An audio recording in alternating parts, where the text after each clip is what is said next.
અમારા ગચ્છાધિપતિ જિંદગીના છેલ્લા વર્ષ સુધી કહેતા હતા, તમામ જૈનો એક જગ્યાએ ભેગા થઈ શકે એવી એક વાડી જૈનોની હોવી છે.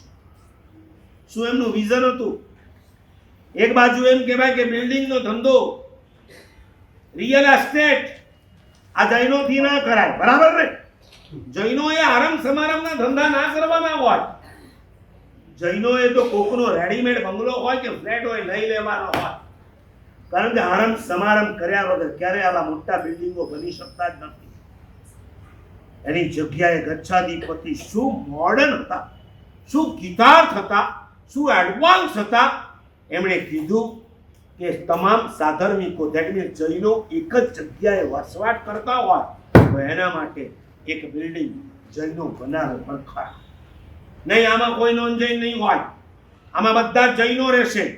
અને એક જૈન બીજા જૈનને શું કરે? ટંગડી ખેંચવાનું કામ ના કરે. શું કરે? સપોર્ટ આપવાનું. વાંસના જંગલ જોયા છે? વાંસના જંગલ, ઊભા વાંસ, એક પણ વાંસ નીચે પડેલો નહીં હોય. કેમ? એ કદાચ જમીનથી ઉખડી ગયો હશે, એ પડવા જશે તો એને બીજો વાંસ સપોર્ટ આપશે. એક જૈન બીજા જૈનને સપોર્ટ આપે. એક જૈન બીજા જૈનની ક્યારે તંગડી ના ખેંચે. ભૂતકાળની અંદર થરાદમાં એક આબુ શેઠ કરીને હતા. કોઈ પણ નવો જૈન થરાદમાં રહેવા આવે, નિયમ એનું બહુમાન કરવાનું તિલકથી, અને એને બે ચીજ આપવાની, એક સોનાનું નળિયું આપવાનું અને એક સોનાની ઈંટ આપવાની. સોનાનું નળિયું અને ઈંટ, એના પરથી શું સમજવાનું કે આમાંથી તારે શું બનાવી લેવાનું? તારું ઘર, તારી દુકાન, અને હવે ધંધો ચાલુ કર. મારે ત્યાં આવેલો એક પણ જૈન મારા ગામની અંદર દુઃખી ન હોવો જોઈએ, સાધર્મિક ન હોવો જોઈએ. જૈનોની બે મૂડી હોવી જોઈએ. ભૂતકાળમાં મારવાડ ગયા છો એટલે મારવાડના કોઈ હે કે નહીં? પ્યોર મારવાડીયા, કિંમત વાળા નહીં સહી છે,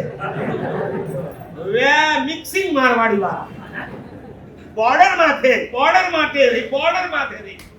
પ્યોર કટારાઓ, ઓશીલાઓ. આપ કટારા, सीवाना, वेरी गुड, गढ़ सीवाना, ब्यावर, बाड़मेर, बीकानेर है के नहीं है अटे कोई? आ जयपुर ने, जोधपुर ने, उदयपुर ने, चित्तौड़गढ़ है ही है अटे तो मारवाड़ ની અંદર આજે પણ જાવ ગામની બહાર એક મોટું મકાન હશે જેને શું કહેવાય? જ્ઞાતિ નોરા.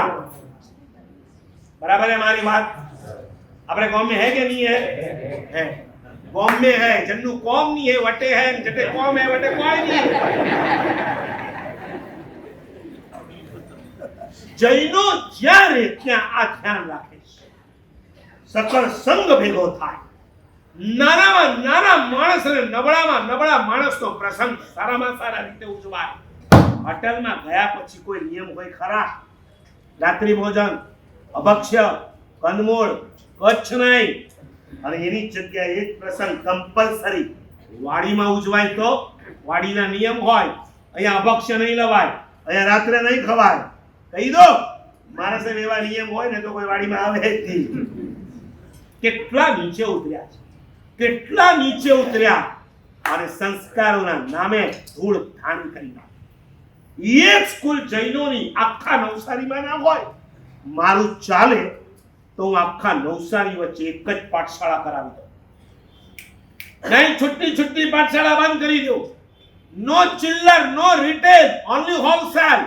4 માળનું બિલ્ડિંગ હોય, સવારે 7 થી રાતના 9 સુધી પાઠશાળા ચાલતી હોય. દરેક બ્રાન્ચના પંડિતો હોય. સંગીત શીખવું વેલકમ, ડાન્સ શીખવું વેલકમ, ડ્રામા શીખવા વેલકમ, ગાથા શીખવી, અર્થ શીખવા. ક્યાં ગયો ધનપાલ? બેઠો છે અહીંયા કે? મેં પરમ દિવસે કીધું, મને એમ કે ધનપાલ વાત ઝીલી લેશે. આખા નવસારીમાં તત્વાર્થ સૂત્ર જે કંઠસ્થ કરીને સંભળાવે, આપવું છે 5000 નું ઇનામ. રેડી? સાંભળી લો.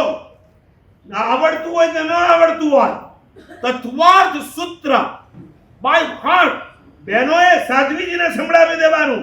કારતક સુદ પૂનમ પહેલા ભાઈઓએ મને સંભળાવી દેવાનું. કારતક સુદ પૂનમ પહેલા કડકડાટ, સડસડાટ, વિધાઉટ મિસ્ટેક જો સંભળાવો શું નામ? પ્રવીણભાઈ હે? પ્રવીણભાઈ જોગાણી તરફથી એક ને 5,000 રૂપિયાનું ઇનામ. બોલો જીને શાસન. બસ જય બોલાવીને છૂટા. અનુમોદના હું અનુમોદના કરવા અમે બધા જય બોલાવવામાં માસ્ટર છો. આ ગયા વર્ષે મને જય બોલાવીને તમે લઈ આવ્યા એમાં હું ફસાઈ ગયો. હું ફસાઈ નથી ગયો પણ તમે ફાવી ગયા. હું તો ફસાયો કે ફાવ્યો એ તો હજી ખબર પડશે. હજી તો શરૂઆત થઈ છે. હજી તો એન્ગેજમેન્ટ નથી થયા પૂરા. મગ મુઠ્ઠી ચાલે છે, ગોળ ધાણાના કાર્યક્રમ ચાલે છે, પછી સણે આપણા એન્ગેજમેન્ટ અને પછી આપણા મેરેજ થવા. તૈયાર થાવ. તમારી પાસે બ્રેન છે. મેં તમને 2 દિવસ પહેલા કીધું શું કમાલનું સૂત્ર છે. કારણ કે જેને મૂળથી કર્યું હશે ને પછી એના અર્થ પર લઈ જવાશે. એ અર્થ પર લઈ જશો તો કેટલાનું પેકેજ? આમાં 5 હોય તો એમાં 25 તો હોય જ. હોય ત્યારે હોય. પેલા મૂળથી સંભળાવો. કેમ નથી શીખતા? આખું જૈન દર્શનનો સાર જેની અંદર આવી જાય